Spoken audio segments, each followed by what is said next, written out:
آمن الرسول بما أنزل إليه من ربه والمؤمنون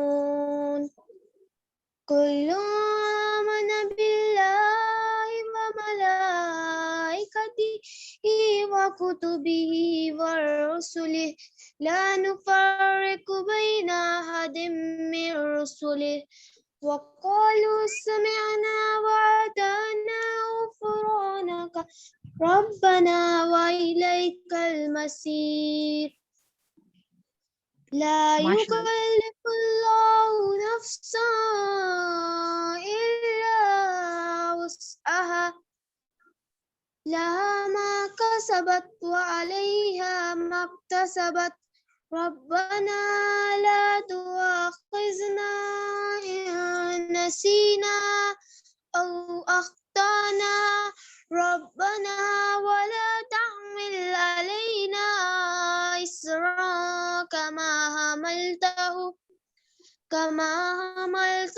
على الذين من قبلنا ربنا ولا تحملنا ما لا طاقة لنا به واعف عنا واغفر لنا وارحمنا أنت مولانا فانصرنا على القوم الكافرين صدق الله العلي العظيم. صدق اللہ العلی العظیم. ماشاء اللہ بیٹے سلامت رہیں. اور اب میں انم سے ریکویسٹ کروں گی کہ آپ آئیے اور بی بی کو سلام کا ہدیہ پیش کیجیے. برائے خوشنود امام زمانہ بلند ترین صلوات اللہم صلی علی محمد و آل محمد. گودی میں لے کے بیٹھی ہے زہرا سرے حسین. گودی میں لے کے بیٹھی ہے زہرا سرے حسین. ایک ماں دعائی دیتی رہی اور لگین نے ایک ماں دعائی دیتی رہی اور لگین نے نیزے پہ رکھ کے زلفوں سے باندھا سرے حسین. گودی میں لے کے بیٹھی ہے زہرا سرے حسین. رکھا الگ الگ گیا صندوق میں مگر رکھا الگ الگ گیا صندوق میں مگر اکبر کے سر کے ساتھ ہی نکلا سرے حسین. گودی میں لے کے بیٹھی ہے زہرا سرے حسین. ایسے تو ذبح ہوتا نہیں گوسفند بھی ایسے تو ذبح ہوتا نہیں گوسفند بھی ہنس ہنس کے جیسے شنگ نے کاٹا سرے حسین. گودی میں لے کے بیٹھی ہے زہرا سر حسین. زینب کو یاد آ گئے بوسے رسول کے.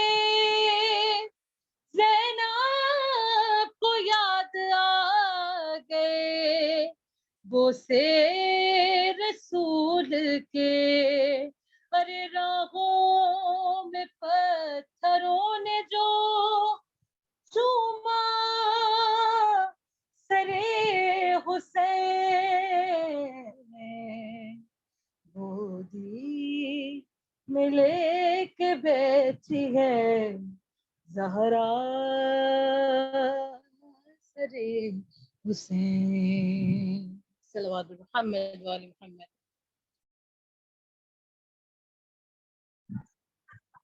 ماشاء اللہ بہت زبردست. مولا آپ کو سلامت رکھیں.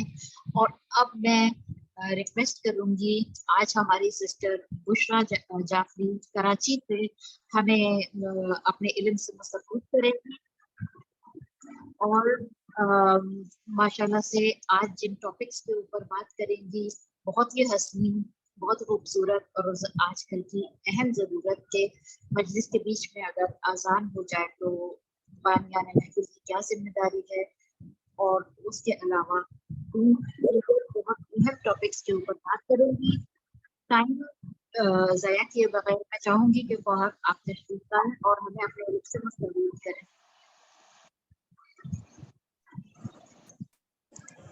اللهم صل على محمد وآل محمد وأجل فرجهم. لا حول ولا قوة إلا بالله العلي العظيم. أعوذ بالله من الشيطان اللعين الرجيم. بسم الله الرحمن الرحيم وبه نستعين وهو خير معين. وصلى الله على محمد وآله الطاهرين سيما بقية الله الأعظم على الأراضين روحي وأرواحنا العالمين لمقدم ترابه الفدا. اللہم وانطقنی بالہدا والہمنی التقوی. السلام علیکم جمیعا ورحمۃ اللہ وبرکاتہ. امید ہے کہ انشاءاللہ آپ سب خیریت سے ہوں گے. ایک دفعہ مجھے بتا دیں آپ سب کو میری آواز آ رہی ہے؟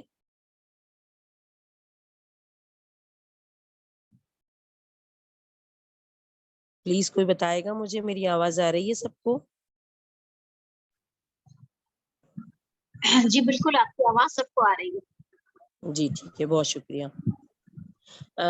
انشاءاللہ کہ آپ سب خیریت سے ہوں گے اور پروردگار عالم آپ سب کو امام زمان کے صدقے میں اپنی حفظ و امان میں رکھے انشاءاللہ. اور سب سے پہلی بات یہی کہ پروردگار عالم نے ہم سب کو توفیق دی، سعادت دی کہ ہم ایام محرم سے قبل کچھ کوشش کر رہے ہیں کہ حسینی جو مشن ہے اس کو کس طرح مزید آگے لے جایا جائے، کس طرح ہم اپنا حصہ ڈالیں.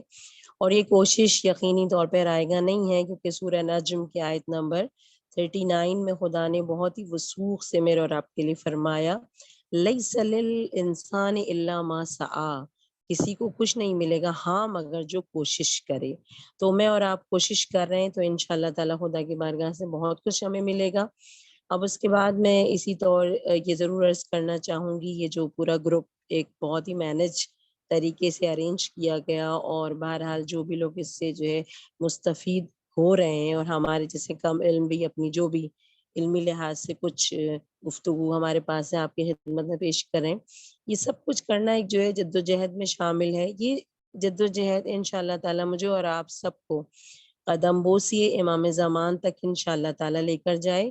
اور یقیناً اس کا بھی بڑا اجر ہے، جیسا کہ سورہ نساء کی آیت نمبر 95 میں خدا فرماتا ہے کہ فضل اللہ المجاہدین علی القائدین اجرا عظیما، کہ جد و جہد کرنے والوں کو بیٹھ رہ جانے والوں کی بنسبت بہت اجر ملتا ہے، عظیم اجر جو ہے وہ ملتا ہے. اب سوال پیدا ہوتا ہے ہم کیوں جمع ہوئے ہیں، کیوں یہ جد و جہد کر رہے ہیں، کیوں کوشش کر رہے ہیں؟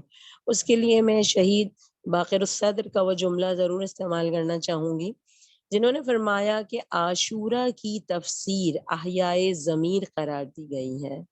عزیزان، میں اور آپ صرف عاشورہ نہیں مناتے ہیں، در حقیقت میں اور آپ اپنے اپنے ضمیر کا احیاء کرنے کے لیے ہر محرم کو بیدار ہونے کے لیے محرم مناتے ہیں. صرف ذاکرین ہی نہیں، سامعین ہی نہیں، منتظمین ہی نہیں، بلکہ کلن عشق حسین رکھنے والا، یہ سب کچھ کرنے والا در حقیقت احیاء ضمیر کے لیے، اپنے ضمیر کو بیدار کرنے کے لیے، اپنے کردار کو روشن کرنے کے لیے اس عاشورے کو منائے، در حقیقت شہید باقر صدر نے اس مفہوم سے یہ جملہ کہا۔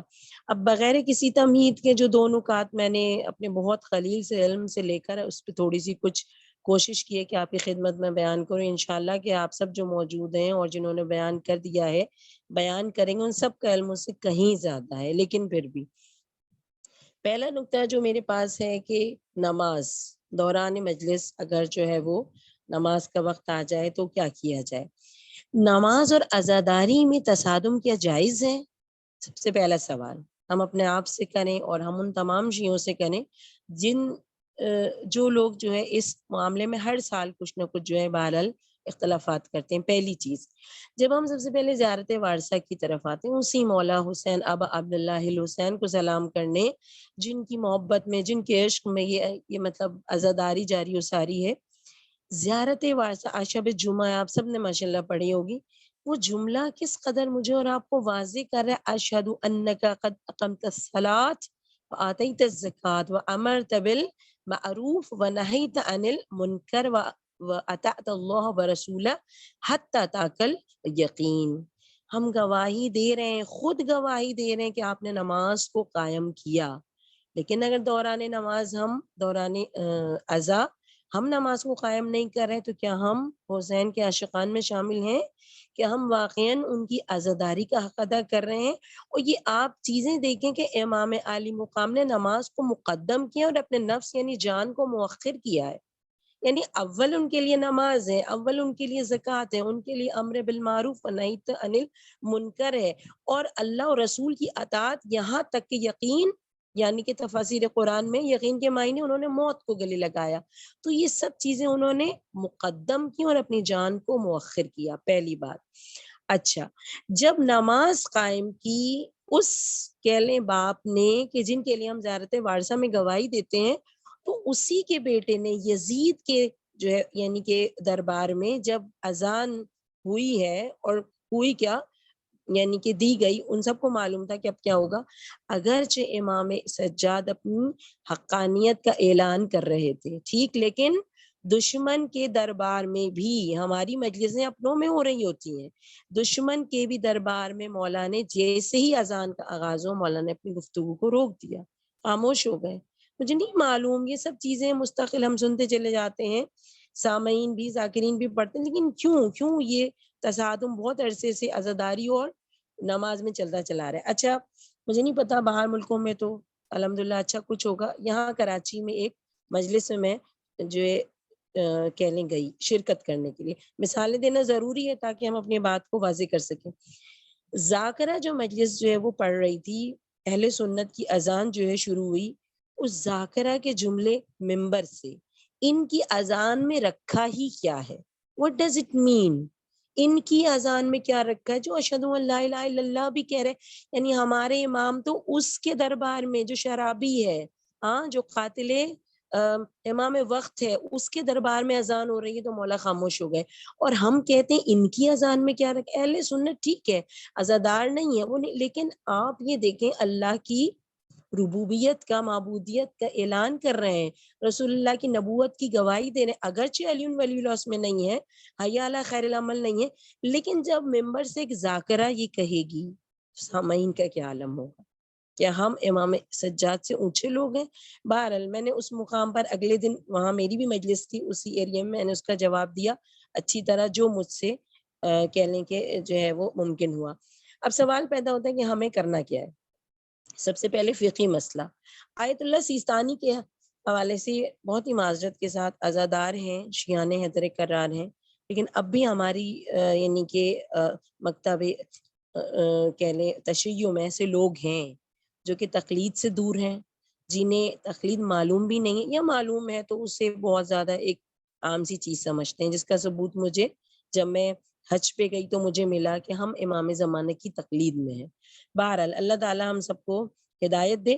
تو بہرحال جب ہم فقہی مسئلے پر آتے ہیں، آیت اللہ سیستانی صاحب سے جب یہ سوال کیا گیا کہ کیا مجالس عزا جلوس امام حسین کو اس وقت روک دیا جائے، جب نماز کا وقت ہو یا جاری رکھیں، اور ان دونوں میں بہتر کام کیا ہے؟ تو انہوں نے سمپل جواب دیا کہ بہتر یہ ہے کہ نماز کو اس کے اول وقت میں ادا کیا جائے، اور جو بات اہم اور ضروری ہے وہ یہ ہے کہ مجالس اور جلوس اعضاء کو اس طرح منظم کیا جائے کہ وہ نماز کے وقت سے نہ ٹکرائیں۔ سمپل یہ جواب جو ہے وہ سیستانی صاحب کا۔ اب اس فقہی مسئلے کی روشنی میں 2-4 نکات پیش کروں اور بدعت پہ چلی جاؤں۔ سب سے پہلی چیز یہ ہے کہ ممبروں سے اول وقت نماز پڑھنے کی فضیلت، اذان کی تکرار کی فضیلت کو بیان کیا جائے۔ مثلا آپ دیکھیں، ہم خود چونکہ جو ہے وہ ذاکرہ ہیں، اب کہیں پہ اذان شروع ہوئی، اتفاق سے ایسا وقت پڑ گیا، اب ہم بالکل خاموش ہو گئے۔ ہم خاموش ہیں، لیکن کس لیے خاموش ہیں؟ اذان کے لیے۔ باقی سب خواتین آپس میں باتیں کرنا شروع ہو گئی، اس لیے تو نہیں روکی، یعنی کہ روکی گئی نا مجلس کے آپ سب باتیں کریں، نہیں، بلکہ کیا کرنا ہے، جب اذان کے لیے ہمیں اور آپ کو روکا گیا تو اب فرض پہلا یہ بنتا ہے کہ ہم اذان کے جملوں کی تکرار کریں۔ ثواب الاعمال کتاب، شیخ صدوق نے امام جعفر صادق علیہ الصلوۃ والسلام سے اس روایت کو نقل کیا کہ جو بھی اذان کی یعنی کہ جو ہے یعنی تکرار کرتا ہے سنتے ہوئے، تو اس شخص کو خدا اقرار نہ کرنے والوں، گواہی نہ دینے والوں کے برابر، اور اقرار کرنے والوں اور گواہی دینے والوں کی تعداد کے برابر اس کی مغفرت کرتا ہے۔ اللہ اکبر، صرف اذان کے جملے دہرانے کا یہ فائدہ۔ تو ان کو کہہ لیں کہ ممبروں سے اس کا ثواب بیان کیا جانا چاہیے، سب سے پہلی بات یہ۔ اور اگر مثال کے طور پہ اذان آ گئی تو پہلی ذمہ داری ذاکرہ کی ہے کہ وہ اس کی فضیلت کو بیان کرے، کہ آپ لوگ باتیں نہیں کریں، بلکہ جب اذان کے لیے ہم رکیں تو اس کے آپ جملوں کو دہرائیں، تاکہ آپ کی بھی مغفرت ہو حسین ابن علی کے فرش مجلس پر بیٹھ کر۔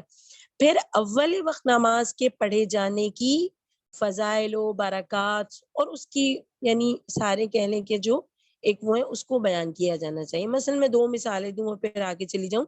کہتے ہیں کتاب ہے کربلا مدینہ تا کربلا، ظہر کا وقت ہوا، آپ سب جانتے ہیں ماشاءاللہ صاحبان علم کا مجمع، ظہر کا وقت ہوا، عاشورہ کا دن ہے، امام حسین جیسا شخص کہ جسے نماز اس کے روح میں رچی اور بسی ہوئے، ابو سمامہ ساعدی امام کے پاس آتے ہیں، کہتے ہیں مولا وقت ظہر ہو گیا، ہم آپ کے پیچھے نماز پڑھنا چاہتے ہیں۔ آپ امام کے جملے دیکھیں، میں اور آپ ہوتے کہتے او مجھے یاد دلا رہے ہو، مجھے خود معلوم ہے، بیکاز ہم جب اپنے آپ کو سمجھتے نا، امام حسین جیسے شخص جب ابو سمامہ ساعدی نے ان کو نماز کے لیے کہا، امام کو نماز یاد تھی، ضرورت نہیں تھی یاد دلانے کی، امام سے زیادہ اول وقت کوئی نماز نہیں پڑھتا، مگر آپ امام کے جملے سنیں، امام نے فرمایا ذکرت الصلاۃ، تم نے مجھے نماز یاد دلائی، جعلک اللہ من المصلین الذاکرین، خدا تمہیں ان نماز گزاروں میں شامل فرمائے جو ذکر خدا کرتے ہیں۔ اللہ اکبر۔ جب ممبر سے یہ بتایا جائے گا کہ حسین نے عاشورے کے دن اول وقت نماز پڑھنے والے کو دعا دی ہے، تو مجھے اور آپ کے اندر شوق پیدا ہوگا کہ اگر ہم اول وقت نماز یاد کریں گے، پڑھیں گے، تو اس وقت حسین کا بیٹا جو زمانے کا امام ہے، ہم اس کی دعا میں شامل ہو جائیں گے انشاءاللہ۔ اور ایک بہت خوبصورت سی نفیس ترین روایت میں پیش کروں، ہدیۃ الشیعہ، آیت اللہ مشکینے نے امام علی کی ایک بہت ہی نفیس ترین روایت بیان کی اول وقت نماز کے حوالے سے۔ مولا نے فرمایا تھے کہ ہم سب جاتے ہیں کربلا، خدا آپ سب کو ہم سب کو نصیب کرے بار بار، امام حسین کی روزے کی زیارت کر کے ہم آ جاتے ہیں تو ہمیں لقب ملتا ہے زائر حسین، ٹھیک ہے نا۔ اب کیا ہوا، امام فرماتے ہیں ایک نماز ادا کرنے کے بعد دوسری نماز کا انتظار کرنے والا زائرین خدا میں شامل ہے۔ اللہ اکبر، یعنی اللہ کی زیارت کرنے والا، اور اللہ پر حق ہے کہ وہ اپنے زائروں کو عزت و عظمت دے، جو وہ مانگے اسے عطا کر دے۔ بس عزیزان، کہنے کا مطلب یہ ہے کہ جب تک ممبروں سے بانیان مجلس ذاکرین سے خصوصاً ریکویسٹ کر کے فرمائش کر کے اول وقت نماز کی اہمیت کو اجاگر کروائیں، تو یقینی طور پر کچھ لوگوں میں تو شوق اور تشویق پیدا ہوگی کہ ہم اول وقت نماز پڑھیں۔ اب اگر کے درمیان میں اذان آ جاتی ہے، مجلس چل رہی ہوتی ہے، نمبر 1 اس فتوے کی روشنی میں، ان تھوڑے سے نکات کی روشنی میں، اور ایک عالم دین سے میرے اس جو سلسلے میں تھوڑا سا ڈسکشن بھی ہوا، جس کی روشنی میں 2-3 پوائنٹ پیش کروں۔ پہلی چیز وہی کہ نماز کو مجلس کے اوقات سے الگ رکھا جائے۔ اچھا، اب اگر ہم دیکھ رہے ہیں کہ بالکل نماز کا وقت قریب ہے، حدیث ختم ہو چکی ہے لیکن نوحے چل رہے ہیں، بانی مجلس کی ذمہ داری ہے کہ ایک نوحے پر اکتفا کر کے مجلس کو تمام کر دیں. ضرورت نہیں ہے کہ 3 نوحے ہوں 4 نوحے پھر آپ اپنی مجلس ختم کریں. حسین ابن علی خلوص نیت کو دیکھتے ہیں، یہ تو یعنی کہ ڈن ہے. ہمارے مذہب میں جو ہے وہ کوالٹی اور کوانٹٹی کا کیا معیار ہے؟ کوانٹٹی نہیں کوالٹی دیکھی جاتی ہے. آپ ایک نوحہ خلوص نیت سے کروا دیں، امام آپ کی مجلس جو ہے قبول فرمائیں گے، مجلس کو تمام کر دیں. اگر حدیث کے دوران مجلس آ جاتی ہے تو وہ عالم دین ہمارے جن سے یہ جو وہ ہوا ڈسکشن، کہتے ہیں اگر گریہ و حزن ہو رہا ہے تو اس کو مکمل کر لیں. ٹھیک، اس کے بعد جو پہلا کام ہونا چاہیے وہ نماز ہونا چاہیے. بانی مجلس اپنے گھر میں یعنی کہ مینج کریں ایک روم ایسا جہاں پہ جان نمازیں بچائی جائیں. جیسے گریہ و حزن ختم ہو، لوگ آنا شروع ہو، وہاں پہ نماز جو ہے پڑھنا شروع ہو جائے. تیسری سب سے اہم بات وہ کہتے ہیں کہ اگر وقت ہو جائے تو فتنہ و فساد نہ کریں. یعنی ایسا نہ ہو کہ بیچ مجلس میں 2 گروہ کھڑے ہو جائیں، ایک کہے کہ ہم نماز جو ہے پڑھیں گے، ایک کہے کہ نہیں جی مجلس ہوگی. اس کے لیے آپ سب جانتے ہیں سورہ طٰہٰ کی آیت، فَقُولَ لَهُ قَوْلًا لَيِّنًا، بہت آرام سے بات کرنا. فرعون جیسے آدمی سے خدا کہتا ہے آرام سے بات کرنا، اور ہم اپنے شیعہ آپس میں آرام سے بات کرنے کو تیار نہیں. آرام سے گفتگو کی جائے، لوگوں کو سمجھایا جائے وقت نماز ہو گیا ہے، لہٰذا اب ہم مجلس کو یہاں پہ کہہ لیں یا تو تمام کر لیا جائے، یا جیسے ہی کم از کم حدیث ختم ہو جائے، اب 9 کا وقت آ گیا ہے تو اب ایک کمرہ مینج کر دیا جائے کہ وہاں پہ نماز پڑھنے والے نماز جو ہے پڑھنا شروع کر دیں. اب 2 کیفیتیں ہیں. ایک وہ گروہ ہے، بہت ہی معذرت کے ساتھ مجھے تو ایسا لگا کہ اس ایک ہی ٹاپک کو مجھے لینا چاہیے تھا اور سارا ٹائم اسی میں ہی نکل نہ جائے میرا. تو ایک گروہ پھر وہ ہوگا جو کہے گا کہ ہم گھر جا کے آرام سے نماز پڑھیں گے. چھوڑ دیجئے، وہ سمجھتے ہیں کہ ہم گھر جا کے سکون سے نماز پڑھیں گے تو مطلب انہیں ابھی اس کیفیت میں آنے میں ٹائم ہے. اسی لیے میں نے کہا نا ممبروں سے اول وقت نماز کی جو ہے وہ فضائل اور برکات کو بیان کرنا چاہیے. اچھا ایک گروہ وہ ہے، آپ سب خواتین کا مجمع ہے، جانتی ہیں خواتین کو کچھ ایام میں نماز پڑھنی نہیں ہوتی. اب ہم کیا کرتے ہیں، ٹونٹ کرتے ہیں، دیکھو وہ تو بیٹھی ہوئی ہیں، وہ نماز ہی نہیں پڑھ رہی، ان کو تو کوئی وہی نہیں ہے، کیسی شیعہ ہیں. We don't have any right to say like کہ ہم اس طرح کس کو کیسے کہہ سکتے ہیں کہ وہ نماز نہیں پڑھ رہی تو اسے اول وقت نماز کا شوق نہیں ہے، یا ہمیں کیا معلوم کہ وہ کیوں نماز نہیں پڑھ رہی ہے. تو اس طرح سے مجموعاً سارے وہاں مجمع کی بانیان مجلس کی یہ کلن ذمہ داری بنتی، ان سارے نکات کو جو ہے وہ پیش نگاہ رکھتے ہوئے انشاءاللہ تعالی اس مجلس کو اور نماز کو مینج کریں جس مجلس کے بیچ میں نماز کا وقت آ جائے. اور اس کے بعد ایک نعرہ بہت خوبصورت ہے، نماز بر وقت اور عزاداری ہر وقت.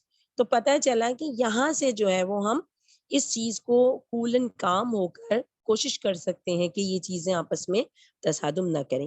یہی سے میں اگر کنٹینیو کروں، کنیکٹ کروں، ایسے ہی جذبات ہیں جو عقیدت سے بدعت کی طرف منتقل ہو جاتے ہیں، جو میرا اگلا ٹاپک ہے. کہنا یہ جو عقیدتیں ہم نے کی ہوئی ہیں نا، اب امام حسین کی مجلس ہو رہی ہے، کیسے ہم چھوڑ کے نماز پڑھیں، مولا کی مجلس ہو رہی ہے، بہت سی چیزیں ایسی کہ عقیدت سے ہمیں بدعت کی طرف جو ہے وہ منتقل کرتی چلی جاتی ہیں. آپ سب جانتے ہیں ہر وہ کام جو دین کا حصہ نہ ہو، شریعت کا اصول نہ ہو، مگر شریعت اور دین اسے بنا دیا جائے، اسے بدعت کہتے ہیں. آج ایام محرم میں عقیدت کے نام پر بدعتوں کا ڈھیر لگتا چلا جا رہا ہے، اور شیعہ مطمئن ہے، بالکل مطمئن ہے کہ وی آر آل رائٹ، ہم بالکل ٹھیک ہیں. آپ دیکھیں سورہ انعام کی آیت نمبر 115 میں جو ہے وہ خدا فرماتا ہے وَتَمَّتْ كَلِمَةُ رَبِّكَ صِدْقًا وَعَدْلًا لَا مُبَدِّلَ لِكَلِمَاتِهِ، تمہارے پروردگار کا کلام سچائی اور عدل کے ساتھ پورا ہو گیا، کوئی اس کے کلام کو بدل نہیں سکتا. گویا ہم جو تبدیلی کر رہے ہیں اپنی مرضی سے، در حقیقت یہ بدعت ہے. گویا ہم عقیدت کے نام پہ سب کچھ بدل کر ہم نے بدعت کو عزاداری میں شامل کر لیا. اب دیکھیں نا، نماز کی قضا ہے، مجلس کی قضا نہیں ہے. کس خدا کے کلام میں یہ بات ہمیں ملتی ہے، کس امام کے جو کلام میں یہ بات ملتی ہے؟ جیسا کہ میں نے ذکر کیا، خود عاشور کے دن امام حسین کے افکار اعمال میں کہاں یہ بات ملتی ہے کہ نماز کی قضا ہے، مجلس کی قضا نہیں ہے. ایک ہمیں کہہ لیں ایک وہ ملتا ہے نا، ایک کیا کہہ لیں ایک آئیڈیا ملتا ہے کہ کس طرح سے بھائی نماز کی اگر قضا ہے تو مجبوراً قضا ہے، اس کی ساری شرائط ہیں، فقہی لحاظ سے ساری چیزیں ہیں۔ مجلس کی قضا اور جو بے قضا کا سوال نہیں ہے، ہر وقت مجلس کریں آپ اینی ٹائم، لیکن نماز ایک اگر پرفیکٹ ٹائم پر آپ کو پڑھنے کی جو ہے وہ کہہ لیں کہ یعنی کہ ماحول اور ہر چیز جو ہے وہ میسر ہے، کنڈیشنز ہیں، کوئی ایسا مسئلہ نہیں، تو آپ کو نماز بر وقت ہی ادا کرنی چاہیے۔ تو اس کے بعد بہت سارے جو ہے مسائل جن پہ شاید میں اگر نہ کہوں تو بہرحال زیادہ بہتر ہے، لیکن ایک دو پوائنٹ کو ضرور میں ہائی لائٹ کرتے ہوئے بدعت کی طرف میں آپ کی توجہ دلاؤں۔ ساری رات جاگ کر شب داری کی اور نماز فجر کو قضا کر دیا، کیوں؟ امام حسین سے محبت ہے۔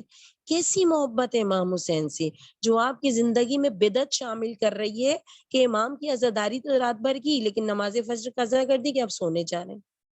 کس حکم الہی کو ہم نے قائم رکھا؟ دیکھیں اگر حجت زمانہ سے کسی معصوم سے محبت کرنا سیکھنی ہے نا تو ویسے کرنی سے کرنے سیکھیں۔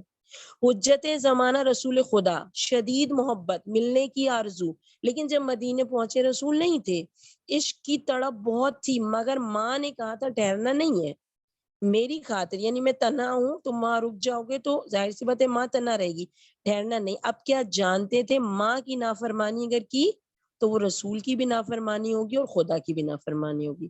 قلب مضطرب کے ساتھ لوٹ آئے، لیکن جانتے تھے میں نے جو کیا نا رسول کا قلب نازنین اس سے راضی ہوگا۔ تو آپ سب جانتے ہیں رسول نے ریوارڈ کیا دیا، ہم وہ کرتے ہیں جو ہمیں اچھا لگتا ہے، ہم وہ نہیں کرتے جو حسین کو اچھا لگتا ہے۔ رسول نے پھر کیا ریوارڈ دیا آپ سب جانتے ہیں، جب رسول واپس آئے تو انہوں نے کہا اویس کی مجھے خوشبو آ رہی ہے، وہ یمن سے اپنی خوشبو چھوڑ کر چلا گیا ہے، اللہ اکبر۔ اور پھر فرمایا لوگوں جب اس سے ملنا تو اسے جو ہے میرا سلام کہنا۔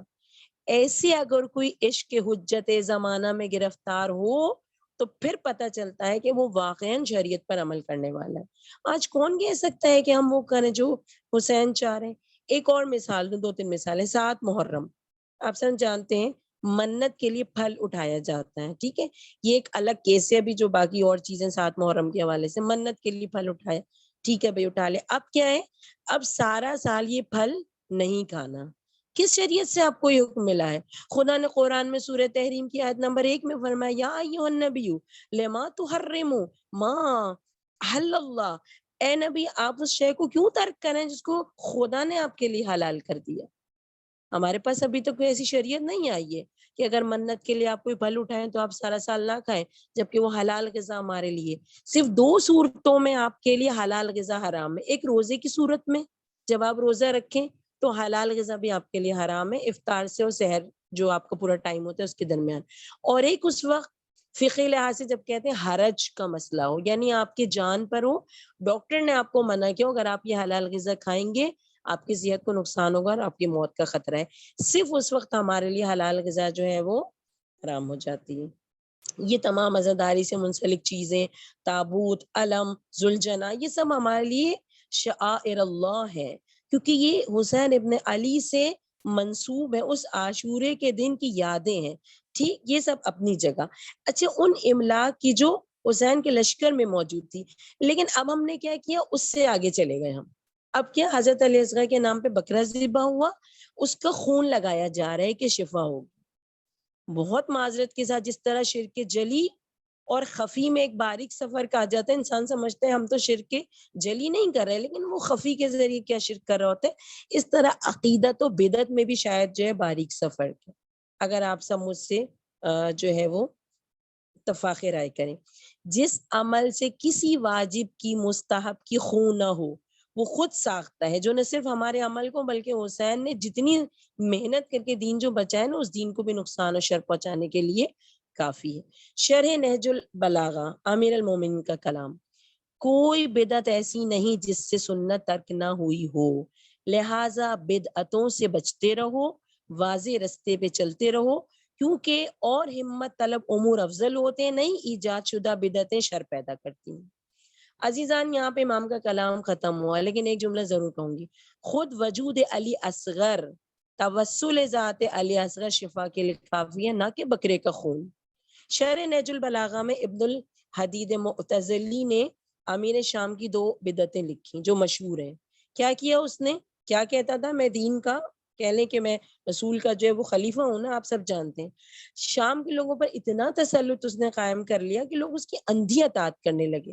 اور جب معاویہ نے جو ہے وہ صفین جاتے ہوئے نماز جمعہ بدھ کو پڑھا دی، لوگوں نے پڑھ لی، گویا پڑھنے والے بھی بدعت کے حامی ہو گئے. اسی لیے مولانا نقن نے انڈیا میں ایک جو ہوا تھا سیمینار، آپ سب جانتے ہیں، 2.5 منٹ کی تقریر، صرف 2.5 منٹ کی تقریر کا ٹائم. ہمارے جیسے ہوتے تو شاید کچھ بھی نہیں بول پاتے. مولانا نقن نے پورا ٹائم خطبے میں لگا دیا. سب جو بے چین ہو رہے ہیں کہ کچھ کہہ رہے کیوں نہیں، ایک جملہ کہا اور اتر کر آ گئے. اور موضوع کیا تھا؟ اگر کربلا نہ ہوتی تو کیا ہوتا. تو انہوں نے فرمایا اگر کربلا نہ ہوتی تو نماز جمعہ بدھ کو ہوتی. اسی لیے امام علی نے فرمایا دین کو جتنا بدعات نے برباد کیا اتنا کسی اور چیز نے نہیں کیا. اور اسی طریقے سے کہتے ہیں ابو دردا جو کہ بہرحال امیر شام کے پاس پہنچا اور اس نے دیکھا کہ وہ سونے چاندی کے برتنوں میں کھانا کھا رہا ہے.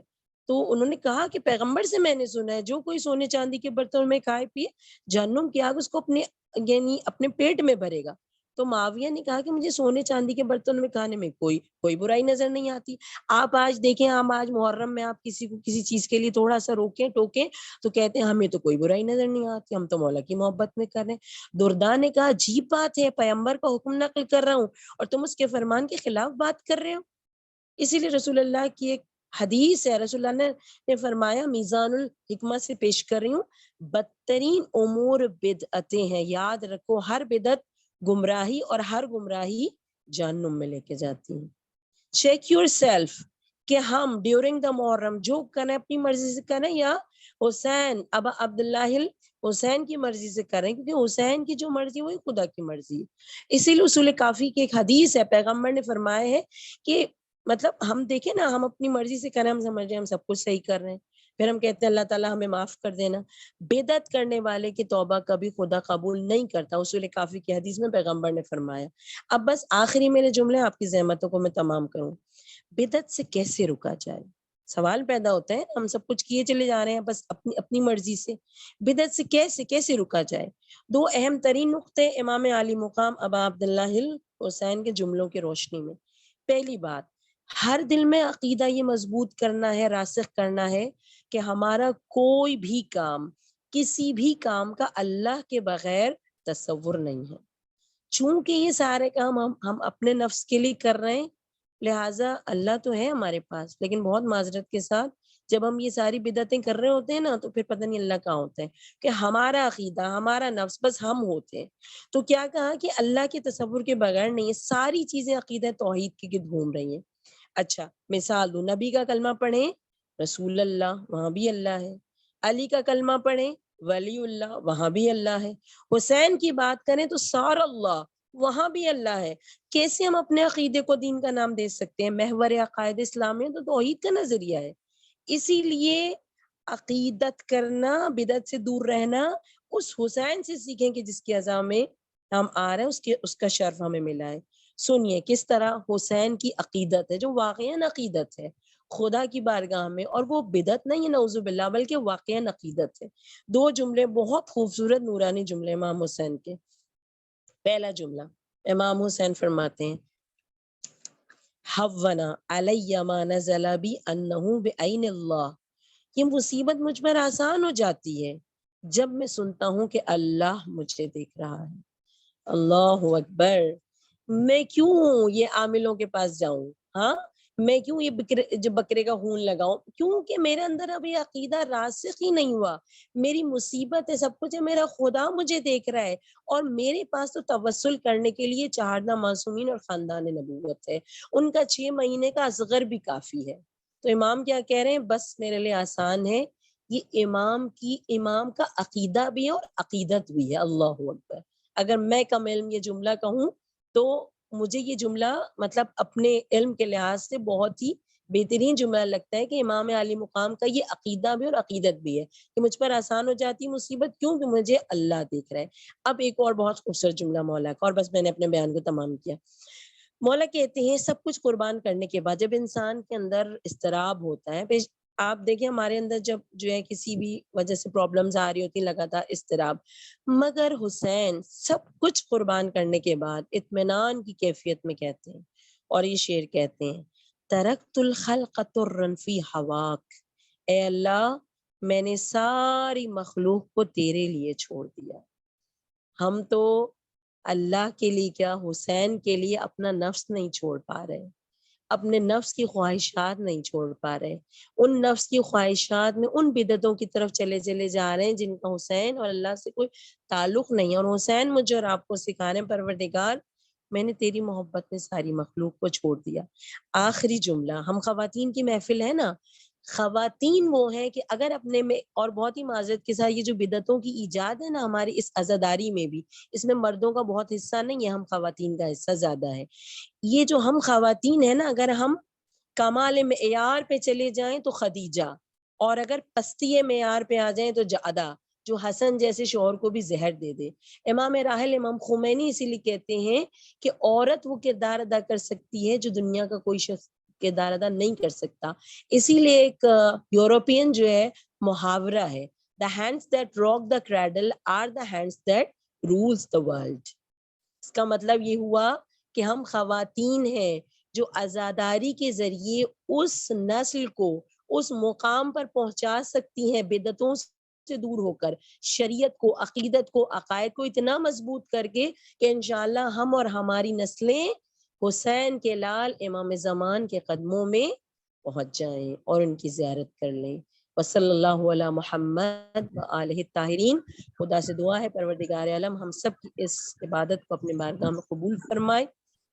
پروردگار عالم میری اور آپ کی جتنی کوششیں اور کاوشیں, خود اس کا جو ہے کہہ لیں کہ تاثیر ہمارے نفس پر, سننے والوں پر, اور انشاءاللہ ایام محرم میں ان تمام لوگوں پر کرے جن پر ہم کام کریں گے انشاءاللہ. اور امام زمان کے وسیلے سے, ان کے جد کے وسیلے سے دعا کرتے ہیں جتنے لوگ موجود ہیں ان کی جو پریشانیاں انہیں خدا دور فرمائے, ہم سب کی حاجتوں کو پورا فرمائے. امام زمان کے لشکر میں, دعاؤں میں اور ان کے ظہور میں ہم سب کو, ہمارے مرحومین کو شامل فرمائے. اللہم صلی علی محمد و آلہ الطاہرین. جزاک اللہ. اریبہ شہزاد بہت شکریہ, آپ نے بہت اچھی تلاوت کی. انم آپ نے بہت اچھا سلام پڑھا, اور بالخصوص ہماری سسٹر بشرا راہی نے بہت خوبصورت تقریر کی اور بہت ہماری معلومات میں اضافہ کیا, علم کا بہت عمدہ دسترخوان بچھایا. کل بھی آپ لوگوں سے گزارش ہے کہ وقت کی پابندی کے ساتھ شرکت کریں, اور کل کراچی سے ہماری ریسپیکٹڈ میرین حسن ہم سے خطاب کریں گی, کربلا کے فلسفے کے اوپر بات کریں گی, بی بی زینب کے کردار کے اوپر اور امام زمانہ کے اوپر بات کریں گی. آپ میں سے جو بھی المہدی والنٹیئرز کا شان بصیرت جوائن کرنا چاہے وہ مجھ سے رابطہ کرے. ہمیں بہت خوشی ہوگی کہ جب ہمارا کاروان بڑھے گا. میں روہین سے ریکویسٹ کرتی ہوں کہ آپ دعا امام زمانہ پڑھائیں تاکہ ہم کل کی نشست میں پھر دوبارہ ملیں. التماس ہے.